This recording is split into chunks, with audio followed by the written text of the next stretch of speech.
সাকিব আল হাসান বাংলাদেশের ক্রিকেটে সবচেয়ে বড় নাম। মাঠের খেলায় নৈপুণ্য দেখিয়ে ক্রিকেট বিশ্বের সমীহ আদায় করেছেন, বাধ্য করেছেন বাংলাদেশকে সমীহ করতে। ক্রিকেট খেলা টিমওয়ার্ক হলেও একক নৈপুণ্যে তিনি অনেক ম্যাচে জিতিয়েছেন। তবে বিতর্কের ঊর্ধ্বে থাকতে পারেননি এই অলরাউন্ডার ক্রিকেটার। বিতর্ক আর সাকিব আল হাসান যেন সমার্থক শব্দ।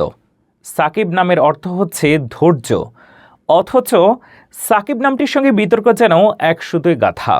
তাকে নিয়ে এমনও আলোচনা হয় যে যেখানে টাকা সেখানে সাকিব। ক্রিকেটের সাফল্যকে কাজে লাগিয়ে তিনি দু হাতে কামিয়েছেন। যেদিকে টাকা সেদিকে সাকিবের হাত। জুয়া, মদ থেকে শুরু করে নিম্নমানের কাপড়, কসমেটিক্সের দোকান তিনি উদ্বোধন করেন টাকার বিনিময়ে। ক্যারিয়ারে নানা সময়ে তিনি নানা বিতর্কের জন্ম দিয়েছেন, কখনো সতীর্থদের সঙ্গে বাজে আচরণ করে, কখনো দর্শক, মিডিয়া কিংবা বোর্ডের নিয়ম ভঙ্গ করে, কখনো সমর্থকদের উপরে চড়াও হয়েও আম্পায়ারদের সঙ্গে বিতর্কে জড়িয়েও, কখনো শেয়ার বাজারে কেলেঙ্কারি, কখনো জুয়ায় জড়িয়ে একের পর এক বিতর্কের জন্ম দিয়েছেন। ফের আলোচনায় নিষিদ্ধ ঘোষিত আওয়ামী লীগের টিকিটে বিতর্কিত নির্বাচনে জয়লাভ করা সাকিব আল হাসান। এবার তিনি শেয়ার বাজারের 257 কোটি টাকা আত্মসাতে জড়িত বলে জানিয়েছে দুর্নীতি দমন কমিশন। যোগ সাজস করে কারসাজির মাধ্যমে শেয়ার বাজার থেকে এই টাকা আত্মসাৎ করেন তিনি। সংস্থাটির মহাপরিচালক প্রতিরোধ মোহাম্মদ আক্তার হোসেন এই তথ্য জানিয়েছেন। 3টি কোম্পানির শেয়ারে সাকিব আল হাসান বিনিয়োগ করেছেন।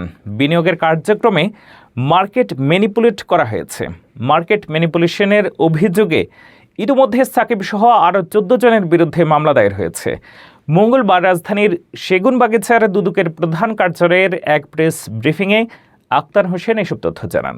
তিনি জানান, আসামিরা পরস্পর যোগ সাজসে অপরাধমূলক ষড়যন্ত্রের মাধ্যমে ক্ষমতার অপব্যবহার করে দ্রুত আর্থিকভাবে লাভবান হওয়ার অসৎ উদ্দেশ্য পরিকল্পিতভাবে শেয়ার বাজারে বিনিয়োগ সম্পর্কিত প্রচলিত আইন ও বিধান, যেমন সিকিউরিটিজ অ্যান্ড এক্সচেঞ্জ অধ্যাদেশ 1969-এর 17 ধারা লঙ্ঘন করেছেন। তারা নিজেদের স্বার্থ সংশ্লিষ্ট বিউ বা বেনিফিশিয়ারি ওনার্স অ্যাকাউন্টসমূহ অসাধু, অনৈতিক ও অবৈধ উপায়ে ফাটকা ব্যবসার মতো ধারাবাহিক লেনদেন, প্রতারণামূলক সক্রিয় লেনদেন, ফাটকা ও অনুমান নির্ভর লেনদেনের মাধ্যমে বাজারে কারসাজি করত। তার একটি সংঘবদ্ধ চক্র গঠন করে নির্দিষ্ট কিছু শেয়ারে ধারাবাহিকভাবে ক্রয় বিক্রয়ের মাধ্যমে কৃত্রিমভাবে দাম বৃদ্ধি করে প্রতারণার মাধ্যমে সাধারণ বিনিয়োগকারীদের সেই শেয়ারগুলোকে বিনিয়োগে প্রলুব্ধ করতেন।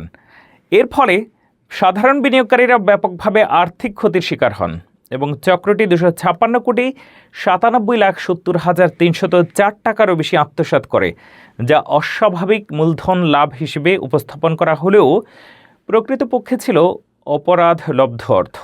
মহাপরিচালক আরও জানান, মোহাম্মদ আবুল খায়ের ওরফে হিরু শেয়ার বাজার থেকে তোলা অর্থ থেকে 29,94,42,185 টাকা তার স্ত্রী কাজী সাদিয়া হাসানের সহায়তায় বিভিন্ন খাতে স্থানান্তরের মাধ্যমে মানি লন্ডারিং করেন।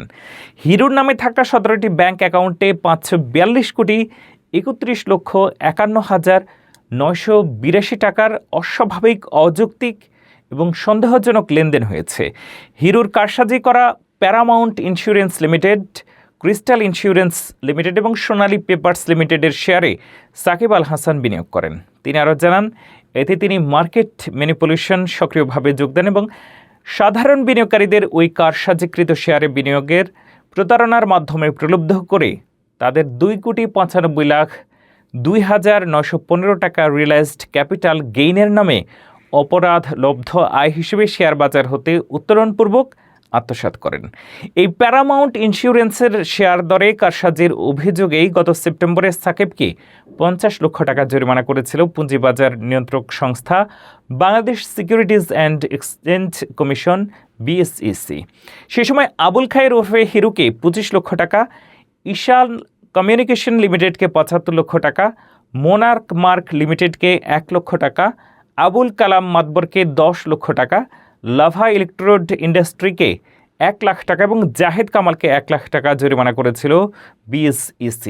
এই কারসাজির সঙ্গে কোনো রাঘব বোয়াল জড়িত কিনা এক প্রশ্নের উত্তরে তিনি জানান, দুদক বাদী হয়ে মামলা দায়ের করেছে, তদন্ত অব্যাহত আছে। তদন্তে বের হয়ে আসবে আর কারা সব জড়িত এই কেলেঙ্কারিতে।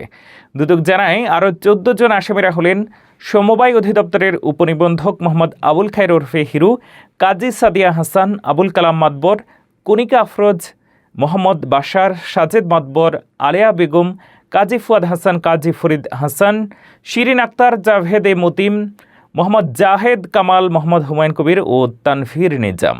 ইতিমধ্যে দুদকের সহকারী পরিচালক সাজ্জাদ হোসেন তাদের দেশ ত্যাগে নিষেধাজ্ঞা চেয়ে আবেদন করেন।